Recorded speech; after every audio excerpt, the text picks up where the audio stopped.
ಅಥವಾ D K Suresh ಅವ್ರನ್ನ ರಾಜ್ಯ ರಾಜಕೀಯಕ್ಕೆ ಕರ್ಕೊಂಡ್ ಬರುವಂತ ಕೆಲಸಗಳಾಗತ್ತಾ ನೋಡ್ಬೇಕಾಗಿದೆ. ಓಕೆ, ಎರಡೂ ಕ್ಷೇತ್ರದಲ್ಲಿ ಈಗ ರಾಹುಲ್ ಗಾಂಧಿ ಅವರು ಜಯಭೇರಿಯನ್ನ ಬಾರಿಸಿದ್ದಾರೆ.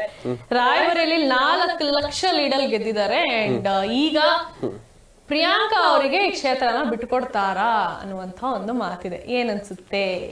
ನಾನು ಎಲ್ಲೋ ಕೇಳಿದ್ದೆ, ಎಲ್ಲಿ ಅಂತ ನಂಗೆ ನೆನಪಿಲ್ಲ. ಪ್ರಿಯಾಂಕಾ ಗಾಂಧಿ ಅವ್ರು PM ಆಗ್ತಾರಂತೆ ಅಂತ ಎಲ್ಲೋ ಕನೆಕ್ಷನ್ ಆಗ್ತಾ ಇದೆ ಅನ್ಸುತ್ತಪ್ಪ. ಖಂಡಿತ ಅವ್ರು ಅನ್ಕೊಂಡು ಒಂದ್ ರೀತಿ ನಂಬರ್ಸ್ ಇಲ್ಲ ಅವ್ರು ಆಗ್ಬೇಕು ಮಾಡ್ಬೇಕಂತಂದ್ರೆ. ಈಗ ಕಳೆದ ಬಾರಿ ಅವ್ರು ಏನಪ್ಪಾ ಅಂತಂದ್ರೆ ಸೋಲನ್ನ ಅನುಭವಿಸಿದ್ರು ಒಂದು ಕ್ಷೇತ್ರದಲ್ಲಿ. ಅದನ್ನ ಹೊರತುಪಡಿಸಿ ನಾವು ನೋಡಿದಾಗ ಸಾಕಷ್ಟು ಅವರ ಬಗ್ಗೆ ಆರೋಪಗಳು ಕೂಡ ಕೇಳಿ ಬಂದಿತ್ತು. ರಾಹುಲ್ ಗಾಂಧಿ ಅವರು ಪಪ್ಪು ಅವರು ಸ್ಟಾರ್ ಪ್ರಚಾರಕರು, ಬಿಜೆಪಿ ಸ್ಟಾರ್ ಪ್ರಚಾರಕರು, ಅಂದ್ರೆ ಸಾಕಷ್ಟು ಒಂದು ವಿರೋಧದ ನಡುವೆಯೂ ಕೂಡ ಏನಪ್ಪಾ ಅಂತಂದ್ರೆ ಇವಾಗ ಅವರು ಏನು ವಿರೋಧಿಗಳಿಗೆ ಒಂದು ನೋಡ್ಕೊಳ್ಳುವಂತ ಒಂದು ರಿಸಲ್ಟ್ ಕೊಟ್ಟಿದ್ದಾರೆ. ಏನಪ್ಪಾ ಅಂತಂದ್ರೆ ಸಮೀಕ್ಷೆಯಲ್ಲಿ ಕೂಡ ಅವರು ಹೇಳಿದ್ರು, ನೀವು 165 ತೋರಿಸಿದ್ರಿ ಸಮೀಕ್ಷೆಯಲ್ಲಿ. ಸಮೀಕ್ಷೆ ಹೊರತುಪಡಿಸಿ ನಾವು 228+ ಇದೇವೆ ಇವಾಗ. ಅಂದ್ರೆ ನಾವು ಹೇಳಿರ್ತಕ್ಕಂಥ ಸಮೀಕ್ಷೆ ಬಗ್ಗೆ ಕೂಡ ಅವರು ಆಲ್ರೆಡಿ ರಿಯಾಕ್ಷನ್ ಕೂಡ ಮಾಡಿದ್ರು. ನಾವು ಜೂನ್ 4 ನಂತರ ಮಾತಾಡ್ತೇವೆ. ಜೂನ್ 4 ನಂತರ ನಾವು ಹೇಳ್ತೇವೆ ನಿಮ್ಗೆ. ಯಾಕಂದ್ರೆ ಇವಾಗ 1ನೇ ತಾರೀಕು ಸೆಲೆಬ್ರೇಷನ್ ಮಾಡ್ಬಿಟ್ರು ಬಿಜೆಪಿ ಅವರು. ನಮ್ದು ಆಲ್ರೆಡಿ 400 ಆಯ್ತು, 400 ನಮ್ಗೆ ಮತ್ತೊಮ್ಮೆ ಆಲ್ರೆಡಿ ಸೆಲೆಬ್ರೇಷನ್ ಕೂಡ ಮಾಡಾಯ್ತು. ಅದನ್ನ ಇವತ್ತು 4ನೇ ತಾರೀಕಲ್ಲ, ಇವತ್ತು ರಿಸಲ್ಟ್ ನಾವು ನೋಡಿದಾಗ, ಯಾಕಂದ್ರೆ ಇವಾಗ ಅವ್ರು ಅನ್ಕೊಂಡಂತ ರಿಸಲ್ಟೇ ಇಲ್ಲ ಅಲ್ಲಿ ನಂಬರ್ಸ್ ನೋಡಿದಾಗ. ಯಾಕಂದ್ರೆ ತಾವು ಗಮನಿಸಬಹುದು. ಈಗ ಇದ್ರ ಬಗ್ಗೆ ನೋಡಿದಾಗ ನಾವು ಹಿಂದಿನ ಬಾರಿ ಇಂಡಿಯಾ ಅಂದ್ರೆ ಏನಪ್ಪಾ ಅಂತಂದ್ರೆ ಕಳೆದ ಬಾರಿ ಇರ್ತಕ್ಕಂಥ ನಂಬರ್ಸ್ಗೆ ಈ ಬಾರಿ ಇರ್ತಕ್ಕಂಥ ನಂಬರ್ಸ್ಗೆ ಸಾಕಷ್ಟು ವ್ಯತ್ಯಾಸ ಆಗಿರುವಂತದ್ದು, ಅಂದ್ರೆ ಇಂಪ್ರೂವ್ಮೆಂಟ್ ಕೂಡ ಆಗಿರುವಂತದ್ದಲ್ಲಿ ತಾವು ನೋಡಿದಾಗ. ಎಕ್ಸಾಕ್ಟ್ಲಿ. ಎಲ್ಲೋ ಗ್ಯಾರಂಟಿಗಳು ಕೊಟ್ರು, ಅಂದ್ರೆ ಸ್ಟೇಟ್ ಗವರ್ಮೆಂಟ್ ಅಲ್ಲೂ ಗ್ಯಾರಂಟಿಗಳು ಕೊಟ್ರು. ಸ್ಟಾರ್ಟಿಂಗ್ ಅಲ್ಲಿ ಸಿಕ್ಕಾಪಟ್ಟೆ ಅದು ಕಷ್ಟ ಆಯ್ತು. ಫ್ರೀ ಕೊಟ್ರು, ಎಲ್ಲದನ್ನು ಫ್ರೀ ಕೊಟ್ರು. ಈ ಫ್ರೀ ಕಾನ್ಸೆಪ್ಟ್ ಯಾವಾಗ ವರ್ಕ್ ಆಗೋಯ್ತು ಅಲ್ಲೂ ಫ್ರೀ ಕಾನ್ಸೆಪ್ಟ್ ಅನ್ನ ಮಾಡಿದ್ರು. ಸರ್, ಪ್ರಾಕ್ಟಿಕಲಿ ಇದು ಪಾಸಿಬಲ್ ಅನ್ಸುತ್ತಾ ಫ್ರೀ ಕಾನ್ಸೆಪ್ಟ್? ಪಾಸಿಬಲ್ ಇದ್ದದಕ್ಕೆ ಇವಾಗ ನಡೀತಾ ಇದೆ, ರನ್ನಿಂಗ್ ಕೂಡ ಇದೆ.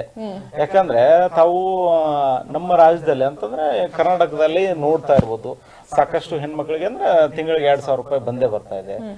ತದನಂತರದಲ್ಲಿ ಇವಾಗ ಎಲ್ಲ ಹೆಣ್ಮಕ್ಳಿಗೂ ಕೂಡ ಏನಪ್ಪಾ ಅಂತಂದ್ರೆ ಬಸ್ಸಿನ ವ್ಯವಸ್ಥೆ ಇರ್ಬೋದು, ಅದು ಬಸ್ ರಶ್ ಇದೆ ಅಂತ ಹೇಳ್ಬೋದು ಹೊರತು ಎಲ್ಲರಿಗೂ ಕೂಡ ಅನುಕೂಲ ಆಗಿದೆ. ಅದನ್ನ ಹೊರತುಪಡಿಸಿ ಏನಪ್ಪಾ ಅಂತಂದ್ರೆ ಕೆಪಿಟಿಸಿ ಇಲ್ಲ ಅಂದ್ರೆ ಕರೆಂಟ್ ಬಿಲ್ ಆಗಿರ್ಬೋದು. Correct sir. ಈಗ ಗ್ಯಾರಂಟಿ ಯೋಜನೆಗಳು ಏನು ಒಂದು 5-6 ಯೋಜನೆಗಳು ಕೊಟ್ರು, ಅದ್ರಲ್ಲಿ 3 ಸಕ್ರಿಯವಾಗಿ ನಡೀತಿದೆ. ನೀವು ಹೇಳ್ದಂಗೆ ಬಸ್ಸು 2,000 ರೂಪಾಯಿ ಮತ್ತೆ ಕರೆಂಟ್. ಆದ್ರೆ ಈ ಹಿಂದೆ ನೀವು ನೋಡಿರ್ಬೋದು, ಅಪ್ಡೇಟ್ಸ್ ಇರೋದ್ರಿಂದ ಕೇಳ್ತಿದ್ದೀನಿ ನಾನು, ಡಿ ಕೆ ಶಿವಕುಮಾರ್ ಅವ್ರಿಗೇನಾದ್ರೂ ಕೇಳಿದ್ರೆ ಯಾವನ ಹತ್ರ ಇದೆ ಫಂಡು, ನನ್ನ ಹತ್ರ ಫಂಡ್ ಇಲ್ಲಪ್ಪ, ನನ್ನ ಹತ್ರ ಬರಬೇಡಿ, ಎಲ್ಲದನ್ನೂ ಒಂದು ಕಡೆ ಹಾಕಿದಾಗ ಬೇರೆ ಡೆವಲಪ್ಮೆಂಟ್ಸ್ ಆಗೋದಿಲ್ಲ. ಅದು ನಿಮಗೂ ಗೊತ್ತು. ಸೊ ಇಲ್ಲಿ ಹೊಡೆತ ಬೀಳತ್ತೆ. ಇನ್ನು ಲಾಂಗ್ ರನ್ ಇದು ಪಾಸಿಬಲ್ ಇಲ್ಲ. 1 ವರ್ಷ MP ಎಲೆಕ್ಷನ್ ವರ್ಗು ಮಾಡ್ಬೇಕು, ನಾಳೆಯಿಂದ ಏನಾಗತ್ತೆ ಗೊತ್ತಿಲ್ಲ, ಇಲ್ಲಿವರೆಗೂ ಮಾಡ್ಬೇಕು, ಮಾಡಿದ್ರು. ಈ ಫ್ರೀ ಅನ್ನೋದು ಎಷ್ಟರ ಮಟ್ಟಿಗೆ ಪ್ರಾಕ್ಟಿಕಲಿ ವರ್ಕ್ ಆಗುತ್ತೆ? ಈಗ ಸಿದ್ದರಾಮಯ್ಯ ಅವರೇನೋ ಘೋಷಣೆ ಮಾಡಿದ್ರು, ಕರ್ನಾಟಕದಲ್ಲಿ KPCC ಅಧ್ಯಕ್ಷರು ಡಿ ಕೆ ಶಿವಕುಮಾರ್ ಸಿದ್ದರಾಮಯ್ಯ ಘೋಷಣೆ ಮಾಡಿದ್ರು. ಅವ್ರು ಹೇಳ್ದಂತೆ ನಡ್ಕೊಂಡಿದ್ದಾರೆ, ಮಾಡಿದ್ದಾರೆ, ಕಷ್ಟನ ಸುಖನ ಮಾಡ್ತಾವ್ರೆ. ಇದು ಹೆಂಗಾಗಿದೆ ಅಂದ್ರೆ ಏನೋ ಕಡುಬುನ ಬಾಯಲ್ಲಿ ಇಕ್ಕೊಂಡ್ಬಿಟ್ಟಿದ್ದಾರೆ, ಉಗ್ಲಕ್ಕೂ ಆಯ್ತಿಲ್ಲ, ನುಂಗಕ್ಕೂ ಆಗ್ತಾ ಇಲ್ಲ. ಹಂಗಿದೆ ಪರಿಸ್ಥಿತಿ. ಅಭಿವೃದ್ಧಿ ವಿಚಾರ, ಫಂಡ್ ವಿಚಾರವಾಗಿ ಬಂದಾಗ ಅದನ್ನ ಸಾಕಷ್ಟು ಜನ MLAಗಳು ಆಫ್ ದ ರೆಕಾರ್ಡ್ ಸಿಗ್ತಾ ಹೇಳ್ತಾರೆ, ಯಾಕಾದ್ರು ಕೊಟ್ಬಿಟ್ರು ಸರ್ ಇವರು, ಈಗ ನಮ್ಮ ಕ್ಷೇತ್ರದಲ್ಲಿ ಫಂಡೇ ಇಲ್ಲ, ಏನ್ ಮಾಡ್ಲಿ, ಜನಗಳು ಬಂದು ಕೇಳ್ತಾರೆ, ನಾನು ಎಲ್ಲಿ ಅಂತ ದುಡ್ಡು ತಗೊಂಬರ್ಲಿ ಅನ್ನುವಂಥದ್ದು ಒಂದು. ಈಗಿದೆಯಲ್ಲ ನಿಜವಾದ ಟಾಸ್ಕ್. ಈಗ ಏನಾದ್ರು ಸರ್ಕಾರ ರಚನೆ ಮಾಡ್ಬಿಟ್ರು ಅಂತ ಅನ್ಕೊಳ್ಳಿ, ಇಂಡಿಯಾ ಮೈತ್ರಿಕೂಟ, ಇವರು TDPನವರು ನಿತೀಶ್ ಕುಮಾರ್ ಎಲ್ಲ ಹೋಗಿ ಸೇರ್ಕೊಂಡು ಆಯ್ತು ಅವರನ್ನು ರಚನೆ ಮಾಡ್ಬಿಟ್ರೆ, ಇವ್ರು ಕೊಟ್ಟಿರೋಂತ ಗ್ಯಾರಂಟಿಗಳಿದೆ 1 ಲಕ್ಷ. 1 ಲಕ್ಷ. ಈಗ ಆಲ್ರೆಡಿ ಮೊನ್ನೆ ನೋಡಿದ್ರಲ್ಲ, ಟಕಾಟಕ್ ಅಂತ ಹೇಳ್ಬಿಟ್ಟು ಎಲ್ಲರೂ ಹೋಗಿ ಬೆಳಗ್ಗೆ 4 ಗಂಟೆನೆ ಪೋಸ್ಟ್ ಆಫೀಸ್ ಮುಂದೆ ಮಹಿಳೆಯರೆಲ್ಲ ನಿಂತವ್ರೆ, ಅಕೌಂಟ್ ಮಾಡಿಸ್ಬೇಕು ಸರ್, ನಮ್ ದುಡ್ಡು ಹಾಕ್ತಾರೆ 8,000 ಅಂತ. ಪಾಪ ಅವ್ರಿಗೆ ಮೋಸ್ಟ್ಲಿ ಅವ್ರಿಗೇನೋ ಒಂದು 6 ಸೆನ್ಸ್ ಇತ್ತು, ನಾವು ಮೋಸ್ಟ್ಲಿ ಇಷ್ಟೊಂದು ಸ್ಥಾನಗಳು ಬಂದ್ಬಿಡುತ್ತೆ, ಬರ್ಬೋದು ಅಂತ. ಸ್ವಲ್ಪ ಅದು ಯಾರೋ ಸೋಷಿಯಲ್ ಮೀಡಿಯಾ ವೈರಲ್ ಮಾಡಿದ್ರು, ಓಕೆ ಆಯ್ತು ಬಿಡಿ, ಅವ್ರ ಅಕೌಂಟ್ ಮಾಡಿಸ್ಬಿಟ್ಟು ಆ ದುಡ್ಡು ಬರ್ಲಿಲ್ಲ ಅಂದ್ರು ನಿಮ್ ಪೋಸ್ಟ್ ಆಫೀಸ್ ಅಕೌಂಟ್ ಏನಕ್ಕಾದ್ರು ಯೂಸ್ ಆಗುತ್ತೆ. ಆದ್ರೆ ಈಗ ಇವರು 8,500 ತಿಂಗಳಿಗೆ ಹಾಕ್ತೀವಿ ಅಂತ ಹೇಳಿದಾರೆ. ಇದು ಚಾಲೆಂಜ್ ಇರೋದು. ಯಾಕಂದ್ರೆ ನಮ್ಮಲ್ಲಿರುವಂತ ಸುಮಾರು ಒಂದು ಏನಿಲ್ಲ ಒಂದು 70ರಿಂದ ಎಕ್ಸಾಕ್ಟ್ ಫಿಗರ್ ಗೊತ್ತಿಲ್ಲ, ಒಂದು 70ರಿಂದ 75 ಕೋಟಿ ಜನ ಮಹಿಳೆಯರು ಇರ್ಬೋದು. ಒಂದು 70 ಕೋಟಿನೇ ಅಂದ್ಕೊಳ್ಳಿ. 70 ಕೋಟಿ ಮಹಿಳೆಯರಿಗೆ ನೀವು ವರ್ಷಕ್ಕೆ 1 ಲಕ್ಷ ಹಾಕಿದ್ರೆ ನಿಮ್ ಬಜೆಟ್ ಎಲ್ಲಿ ಹೋಗುತ್ತೆ? ಇನ್ ಉಳಿದಂತ ಸ್ಕೀಮ್ಗಳು ಕೊಟ್ಟಿದ್ದಾರೆ, ಗ್ಯಾರಂಟಿ ಸ್ಕೀಮ್, ಅದಕ್ಕೆಲ್ಲ ಎಲ್ಲಿಂದ ದುಡ್ಡು ತರ್ತಾರೆ? ಅಭಿವೃದ್ಧಿ ಈಗ ಮೋದಿನ ಬೈಕ್ ಅಂತಾರೆ, ಎಲ್ಲ ಟ್ಯಾಕ್ಸ್ ಹಾಕಿದ್ರು ಅಂತ. ಈಗ ಅವರು ವಿಕಸಿತ ಭಾರತ ನಾವು ಮಾಡಬೇಕು, ಹೈವೇಗಳು ಮಾಡಿದೀವಿ, ಏರ್ಪೋರ್ಟ್ಗಳು ಮಾಡಿದೀವಿ, ರೈಲ್ವೆ ಸ್ಟೇಷನ್ಗಳು ಮಾಡಿದೀವಿ, ಯುದ್ಧೋಪಕರಣ ಸಾಮಗ್ರಿಗಳನ್ನ ತಗೊಂಡ್ಬಂದಿದೀವಿ. ಅವೆಲ್ಲ ಯಾರ ದುಡ್ಡು? ನಮ್ ದುಡ್ಡೆ. ಅವೆಲ್ಲ ತರಬೇಕು. ಈಗ ನಾವು ತುಂಬಾ ಈಗ ಕಾಶ್ಮೀರದಲ್ಲಿ ಅಷ್ಟೆಲ್ಲ ಗಲಾಟೆಗಳಾಗ್ತಿತ್ತು, ಮತ್ತೆ ಪಾಕಿಸ್ತಾನದಲ್ಲಿ ಅವಾಗ ಬಂದು ಗಡಿ ರೇಖೆನಲ್ಲಿ ಬಂದು ಒಳಗಡೆ ಬಂದು ಫೈರಿಂಗ್ ಮಾಡೋರು ಎಲ್ಲ ಮಾಡ್ತಿದ್ವಿ. ಇವಾಗ ಯಾವ್ದು ಇಲ್ಲ, ಯಾಕೆಂದ್ರೆ ನಾವು ಅಷ್ಟು ನಾವೇ ಹೇಳ್ಕೊಂತೀವಿ ನಮ್ಮ ದೇಶಕ್ಕೆ ಏನು ಸಮಸ್ಯೆ ಇಲ್ಲ ಬಿಡಪ್ಪ, ಬೇರೆ ದೇಶಗಳೆಲ್ಲ ಅಷ್ಟು ಕಿತ್ತಾಡ್ಕೊಂಡು ಯುದ್ಧಗಳು ಮಾಡ್ತಾರೆ ಅಂತ. ಇವತ್ತು ಭದ್ರತೆ ವಿಚಾರ ಅಂತ ಬಂದಾಗ ಇವೆಲ್ಲ ಫೆಸಿಲಿಟಿಗಳನ್ನ ನಾವು ಕೊಡ್ಲೇಬೇಕು ಅಂದ್ರೆ ಅಫ್ಕೋರ್ಸ್ ದುಡ್ಡು ಯಾರು ಮೋದಿ ತಂದು ಕೊಡ್ತಾರ ಅಥವಾ ಅಮಿತ್ ಶಾ ಕೊಡ್ತಾರೆ? ಯಾರು ಕೊಡಲ್ಲ, ನಮ್ಮ ಟ್ಯಾಕ್ಸ್ ಇಂದಾನೆ ತರಬೇಕು.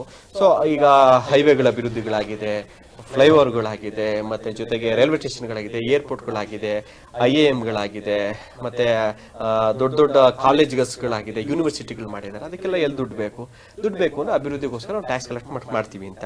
ಈಗ ಇವರು ಅಫ್ಕೋರ್ಸ್ ಏನಿಲ್ಲ, ಈಗೇನು ನಮ್ಮ ರಾಜ್ಯದಲ್ಲಿ ಏನು ಎಣ್ಣೆ ರೇಟ್ ಜಾಸ್ತಿ ಆಯ್ತು, ಬೇರೆ ರೇಟ್ಗಳು ಜಾಸ್ತಿ ಅಲ್ಲ, ಅಫ್ಕೋರ್ಸ್ ಇವನ್ನೆಲ್ಲ ಕೊಡಬೇಕು ಅಂದಾಗ ಸೆಂಟ್ರಲ್ ಗೌರ್ಮೆಂಟ್ ಕೂಡ ಟ್ಯಾಕ್ಸ್ಗಳೆಲ್ಲ ಕೂಡ ಜಾಸ್ತಿ ಮಾಡಲೇಬೇಕಾಗತ್ತೆ. ಆ ಅಮೌಂಟ್ ಏನಿದೆಯಲ್ಲ ಅದ್ರ ಮೇಲೆನೆ ಇವರೆಲ್ಲ ಗ್ಯಾರಂಟೀಸ್ಗಳು ಮಾಡಬೇಕಾಗತ್ತೆ.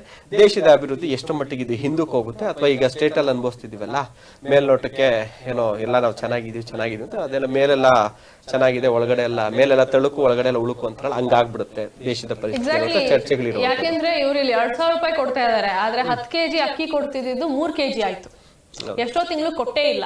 ಸೊ ಬಡವ್ರಿಗೆ 2,000 ರೂಪಾಯಿ ಕೊಡ್ತಿದೀವಿ ಅಂತ ಆದ್ರೆ ಆ ಅಕ್ಕಿ ತಿನ್ನೋರು ಬಡವ್ರ ತಾನೆ, ಅದು ಅವ್ರಿಗೆ ಅಂತಾನೆ ಕೊಟ್ಟಿದ್ದು, BPL ಹೋಲ್ಡರ್ಸ್ಗೆ ಅಂತಾನೆ ಕೊಟ್ಟಿದ್ದು. ಸೊ ಇಲ್ಲಿ ಕಿತ್ಕೊಂಡು ಇಲ್ಲಿ ಕೊಡೋದು, ಅದು ಜನಕ್ಕೆ ಕಾಣಿಸಲ್ವಾ ಅಂತ. ಈ ಜಸ್ಟ್ ಬಿಕಾಸ್ ನಮ್ಗೇನೋ ಅದ್ ಯಾರೋ ಒಬ್ರು ಒಂದ್ ಮಾತು ಹೇಳ್ತಾರೆ ಸರ್, ಫ್ರೀ ಅಂದಿದ ತಕ್ಷಣ ನಮ್ ಕಿವಿ ನೆಟ್ಗಾಗ್ಬಿಡುತ್ತೆ ಇಂಡಿಯಾದವರಿಗೆ ಅಂತ. ಫ್ರೀ ಮತ್ತೆ ಡಿಸ್ಕೌಂಟ್ ಅಂದಿದ ತಕ್ಷಣ, ಫ್ರೀ ಅಂದಿದ ತಕ್ಷಣ ಹಿಂಗ್ ಓಟ್ ಹಾಕ್ಬಿಟ್ರ ನಾಳೆ ಬಗ್ಗೆ ಯೋಚನೆ ಮಾಡೋದು, ಪ್ರಾಕ್ಟಿಕಾಲಿಟಿ ಅರ್ಥ ಆಗಲ್ವಾ ಇವ್ರಿಗೆ? ಇದು ಅನ್ನಭಾಗ್ಯ ವಿಚಾರದಲ್ಲಿ ಯಾವುದೇ ರೀತಿ ಅನಾನುಕೂಲತೆ ಆಗಿಲ್ಲ. ಅದೇ ಏನೋ ಒಂದು ಕೇಂದ್ರ ಸರ್ಕಾರದವರು 5 kg ಅಕ್ಕಿ ಕೊಡ್ಲಿಲ್ಲ ಅಂತ ಹೇಳಿ ದುಡ್ಡು ಕೊಡ್ತಾ ಇದ್ದಾರೆ. ದುಡ್ಡು ಬರ್ತಿಲ್ಲ ಎಷ್ಟೋ ಕಡೆ, ಅಂದ್ರೆ ಕೆಲವೊಂದಿಷ್ಟು ಕಡೆ ಬಂದಿಲ್ಲ ಅನ್ಕೊಂಡ್ರೆ ಆಲ್ಮೋಸ್ಟ್ ಒಂದು 90% ಕಡೆ ದುಡ್ಡು ಕೂಡ ಬರ್ತಾ ಇದೆ. ಬಟ್ ಅದನ್ನ ನೋಡಿದಾಗ ಎಲ್ಲ ವಿಧಾನಸಭಾ ಕ್ಷೇತ್ರದಲ್ಲಿ ಯಾವುದೇ ರೀತಿ ಅಭಿವೃದ್ಧಿ ಅನ್ನೋದು ನಾವು ನೋಡಿಲ್ಲ. ಯಾಕಂದ್ರೆ ದುಡ್ಡೇ ಇಲ್ಲ ಅಂತ ಹೇಳ್ತಾರೆ. ಯಾಕಂದ್ರೆ ಇರ್ತಕ್ಕಂಥ ದುಡ್ಡನ್ನೆಲ್ಲ ಗ್ಯಾರಂಟಿ ಯೋಜನೆ ಹಾಕಿದ್ದಾರೆ. ಈಗ ಸಾಕಷ್ಟು ಒಂದು ಅಭಿವೃದ್ಧಿ, ಯಾಕಂದ್ರೆ ವಿಧಾನಸಭೆಯಲ್ಲಿ ಅಂದ್ರೆ ಗೆದ್ದಿರ್ತಕ್ಕಂಥ ನಾಯಕರನ್ನ ಕೇಳಿದ್ರೆ ಏನ್ ಮಾತಾಡೋದಪ್ಪ, ಏನಾದ್ರು ಮಾತಾಡಿದ್ರೆ ಏನಂದ್ರು ಆಗುತ್ತೆ, ಏನು ಬೇಡ, ಯಾಕಂದ್ರೆ ದುಡ್ಡೇ ಇಲ್ಲ ಅಂತ ಹೇಳ್ತಾರೆ. ಯಾಕಂದ್ರೆ ಸಾಕಷ್ಟು ಭಿನ್ನಾಭಿಪ್ರಾಯ ಕೂಡ ಕೇಳಿದ್ದೇವೆ, ನೋಡಿದ್ದೇವೆ. ಯಾಕಂದ್ರೆ ಎಷ್ಟೋ ಜನ ರಿಸೈನ್ ಕೂಡ ಮಾಡ್ಲಿಕ್ಕೆ ಹೋಗಿದ್ರು ಇದೇ ವಿಚಾರಕ್ಕೆ ಬಂದಾಗ. ಅದನ್ನ ನಾವೆಲ್ಲ ನೋಡಿದಾಗ ಗ್ಯಾರಂಟಿ ಯೋಜನೆಗಳು ಈ ರಿಸಲ್ಟ್ ನಂತರ ಎಷ್ಟರ ಮಟ್ಟಿಗೆ ಉಳಿಯುತ್ತೆ ಕರ್ನಾಟಕದಲ್ಲಿ ಅನ್ನೋದು ಕೂಡ ಒಂದು ಚರ್ಚೆ ಇದೆ ಕೂಡ. ಓಕೆ, ಈಗ ಇನ್ನೊಂದು ಕ್ಷೇತ್ರ ಶಿವಮೊಗ್ಗ ಕ್ಷೇತ್ರನ ನೋಡಿದ್ರೆ ನಂಗೆ ಪವನ್ ಕಲ್ಯಾಣ್ ಅವ್ರನ್ನ ನೋಡಿದಾಗ ಅನ್ಸ್ತು, ಲೈಕ್ ಅವಾಗ್ಲೇ ಗೀತಾ ಶಿವರಾಜ್ಕುಮಾರ್ ಅವ್ರನ್ನ ನೋಡಿದಾಗ ಅಯ್ಯೋ ಆಕ್ಟರ್ಸ್ಗೆಲ್ಲ ಪಾಲಿಟಿಕ್ಸ್ ಯಾಕಪ್ಪ ಅನ್ಸುತ್ತೆ, ಪವನ್ ಕಲ್ಯಾಣ್ ಅವ್ರನ್ನ ನೋಡಿದಾಗ ಗೆಲ್ತಾರೆ. ಸೊ ಇದ್ರ ಬಗ್ಗೆ ಏನ್ ಹೇಳ್ತೀರಾ? ಆಕ್ಟರ್ಸ್ ಪಾಲಿಟಿಕ್ಸ್ ಹೋಗ್ಬೇಕಾ, ಹೋಗ್ಬಾರ್ದಾ, ಹೋದ್ರೆ ಗೆಲ್ತಾರ, ಗೆಲ್ಲಲ್ವಾ? ಮೇಡಮ್, ನೀವು ಆಕ್ಟರ್ ಅನ್ಕೊಂಡು ನಾನು ಹೀರೋಯಿನ್, ನಾನು ಹೋಗಿದ ತಕ್ಷಣ ಜನ ಓಟ್ ಹಾಕ್ಬಿಡ್ತಾರೆ, ಫಿಲಮ್ ನೋಡಕ್ ಅಷ್ಟು ಜನ ಬರ್ತಾರೆ, ಓಟ್ ಹಾಕಲ್ವಾ ಅಂತ. ಅಥವಾ ನಾನು ಹೀರೋ, ನಾನು ಹೋಗಿದ ತಕ್ಷಣ ಗೆದ್ಬಿಡ್ತೀನಿ, ಓಟ್ ಹಾಕ್ತಿವಿ, ಅವೆಲ್ಲ ಕರ್ನಾಟಕ ರಾಜಕೀಯದಲ್ಲಿ ನಡೆಯಲ್ಲ ಮೇಡಮ್. ಓಕೆನಾ? ಅಥವಾ ನಮ್ಮ ಕುಟುಂಬ ರಾಜಕಾರಣ, ನೀವು ಕುಟುಂಬ ರಾಜಕಾರಣ ಆದ್ರೂ ಕೂಡ ಒಂದು ground level politics, ground level work ಅಂತೂ ನೀವು ಮಾಡ್ಲೇಬೇಕಾಗತ್ತೆ. ಈಗ ಗೀತಾ ಶಿವರಾಜ್ಕುಮಾರ್ ಎಷ್ಟು ದಿನ ಹೋಗಿದ್ರು ಕ್ಷೇತ್ರಕ್ಕೆ? ಅವ್ರು ಟಿಕೆಟ್ ಅನೌನ್ಸ್ ಆದ್ಮೇಲೆ ಹೋಗಿದ್ದು. ಪಾಪ ಅವರು ಎಲ್ಲೂ ಕೂಡ ಅಷ್ಟಾಗಿ ಒಂದು ಬೋಲ್ಡ್ ಆಗಿ ಒಂದು ಮಾತು ಆಡಿಲ್ಲ. ಶಿವಣ್ಣನೇ ಎಲ್ಲ ಕಂಪ್ಲೀಟ್ ಆಗಿ ಮಾತಾಡು. ಜನ ನೋಡ್ತಾರೆ. ಈಗ ನಿಮ್ ಕ್ಷೇತ್ರದಲ್ಲಿರುವಂತ ಯಡಿಯೂರಪ್ಪ, ಅವ್ರ ಮಗ ರಾಘವೇಂದ್ರ, ಅವ್ರ ಮಗ ವಿಜಯೇಂದ್ರ ಇಲ್ಲೇ ಇದು ಅಭಿವೃದ್ಧಿ ಕೆಲಸ ಮಾಡಿದ್ದಾರೆ, ದಿನ ಬೆಳಗ್ಗೆ ನಮ್ ಕೈ ಸಿಗ್ತಾರೆ. ಇವ್ರು ಎಷ್ಟೇ ಆಗ್ಲಿ ನಮ್ಮೂರು ಮಗಳಾಗಿರ್ಬೋದು, ಈಗ ಬೆಂಗಳೂರು ಸೊಸೆ ಅವ್ರು ಅಷ್ಟೇನೆ. ಇವ್ರು ಗೆದ್ಮೇಲೆ ಕ್ಷೇತ್ರಕ್ಕೆ ಬರ್ತಾರ, ಏನ್ ಅಭಿವೃದ್ಧಿ ಕೆಲಸ? ಆಮೇಲೆ ಓಡಾಡ್ಬೇಕು. ನೀವು ಒಂದು ಟಿಕೆಟ್ ಸಿಗ್ಬೇಕು ಅಂದ್ರೇನೆ 1 ವರ್ಷ 2 ವರ್ಷಕ್ಕೆ ಮುಂಚೆ ಗ್ರೌಂಡ್ ವರ್ಕ್ ಮಾಡ್ತಾರೆ. ಎಲ್ಲ ಕಡೆ ಓಡಾಡಿ ಖರ್ಚು ಮಾಡಿ ಒಂದಷ್ಟು ಕೆಲಸಗಳು ಮಾಡಿ, ಸಭೆ ಸಮಾರಂಭಗಳು, ಬಡವರಿಗೆ ನಾವು ಸ್ವಲ್ಪ ಸಹಾಯ ಮಾಡೋದು ಇವೆಲ್ಲ ಮಾಡ್ತಾರೆ. ಇವೆಲ್ಲ ಕನ್ಸಿಡರ್ ಆಗುತ್ತೆ. ಇವ್ಯಾವ್ದು ಕೂಡ ಗೀತಾ ಶಿವರಾಜ್ಕುಮಾರ್ ಅವರು ಕ್ಷೇತ್ರಕ್ಕೆ ಹೋಗಿರ್ಲಿಲ್ಲ. CN ಮಂಜುನಾಥ್ ಅವ್ರು ಆಲ್ರೆಡಿ ಹೆಸರಾಗಿದ್ರು ಮೇಡಮ್. CN ಮಂಜುನಾಥ್ ಅವರು ಈಗ ಗೀತಾ ಶಿವರಾಜ್ಕುಮಾರ್ ಯಾವ ವಿಚಾರದಲ್ಲಿ ಹೆಸರಿದೆ ಹೇಳಿ ನೋಡೋಣ. ಒಂದ್ ನಿಮಿಷ. ಗೀತಾ ಶಿವರಾಜ್ಕುಮಾರ್ ಯಾವ ವಿಚಾರದಲ್ಲಿ ಹೆಸರೇ? ಬಂಗಾರಪ್ಪ ಅವ್ರ ಮಗಳು, ಶಿವರಾಜ್ಕುಮಾರ್ ಅವ್ರ ಹೆಂಡತಿ ಅನ್ನೋದ್ ಬಿಟ್ರೆ ಜನಕ್ಕೆ ಯಾವ ವಿಚಾರದಲ್ಲಿ ಇವ್ರು ಕನೆಕ್ಟ್ ಆಗಿದ್ದಾರೆ ಹೇಳಿ? ಅದೇ ಮಂಜುನಾಥ್ ಅವರು ನೀವು ನೋಡಿರ ಪ್ರಚಾರ ಟೈಮಲ್ಲಿ ನಾವು ಮೀಡಿಯಾದವ್ರು ಹೋದಾಗ ಕೆಲವರು ಅವರೇ ಕರೆದು ಮಾತಾಡ್ಸಿದ್ರು. ಸಾರ್ ನಮ್ ಭಾಗದ ದೇವ್ರು ಸಾರ್, ನನ್ ಮಗುಗೆಲ್ಲ 9 ವರ್ಷ ಇದ್ದಾಗ ಮಗುಗೆ ಬದುಕದೇ ಇಲ್ಲ ಅಂತ ಹೇಳಿದ್ರು, ಆ ಮಗುಗೆ ಹಾರ್ಟ್ ಆಪರೇಷನ್ ಮಾಡ್ರು, ಇವಾಗ ನೋಡಿ ಸರ್ ಇವನೇ ಸರ್ ನನ್ನ ಮಗ. ಈ ತರ ಎಷ್ಟು ಜನ ಮಾತಾಡ್ರು. ಮತ್ತೆ ಜಯದೇವ ಆಸ್ಪತ್ರೆ, ಮಂಜುನಾಥ್ ಅವರು ಬಡವ್ರಿಗೆಲ್ಲ ಚಿಕಿತ್ಸೆ ಫ್ರೀ ಆಗಿ ಕೊಡ್ತಾರೆ, ಕಮ್ಮಿ ಕೊಡ್ತಾರೆ. ಇದು ಇಡೀ ಕರ್ನಾಟಕಕ್ಕೆ ಬ್ರ್ಯಾಂಡ್ ಆಗೋ ಪಬ್ಲಿಸಿಟಿ ಆಗೋಗ್ಬಿಟ್ಟಿತ್ತು. ಈಗ ಅವರು ಬೆಂಗಳೂರು ಗ್ರಾಮಾಂತರ ಅಲ್ಲ, ಬೇರೆ ಎಲ್ಲ ಕ್ಷೇತ್ರದಲ್ಲಿ ನಿಂತರು ಗೆದ್ಬಿಡ್ತಿದ್ರು. ಈ ರೀತಿ ಪಬ್ಲಿಕ್ ಕನೆಕ್ಟ್ ಆಗ್ಬೇಕು. ಈಗ ಮಂಜುನಾಥ್ ಅವರು DK ಸುರೇಶ್ ಅವರು ಖರ್ಚು ಮಾಡಿದ್ರೆ 10% ಮಾಡಿದ್ರು ಇಲ್ವೋ ಗೊತ್ತಿಲ್ಲ, ಬಟ್ ಆದ್ರೆ ಕನೆಕ್ಟ್ ಆಗಿದ್ದಾರೆ ಜನಕ್ಕೆ. ಆ ಕನೆಕ್ಟ್ ಆಗಿದ್ದು ಒಬ್ಬ ವ್ಯಕ್ತಿ ಮೇಲೆ ಒಂದೊಳ್ಳೆ ಪರ್ಸೆಪ್ಷನ್ ಬಂತು ಅಂತಂದಾಗ ಖಂಡಿತವಾಗ್ಲೂ ಅವಕಾಶ ಮಾಡಿಕೊಡ್ತಾರೆ. ಅವಕಾಶ ಮಾಡಿಕೊಟ್ಟಾಗ ಅವ್ರು ನೆಕ್ಸ್ಟ್ ಫರ್ದರ್ ಯಾವ ರೀತಿಯಾಗಿ ಗೆಲ್ತಾರೆ ಅನ್ನುವಂಥದ್ದು ನೋಡ್ಬೇಕು ಮೇಡಮ್.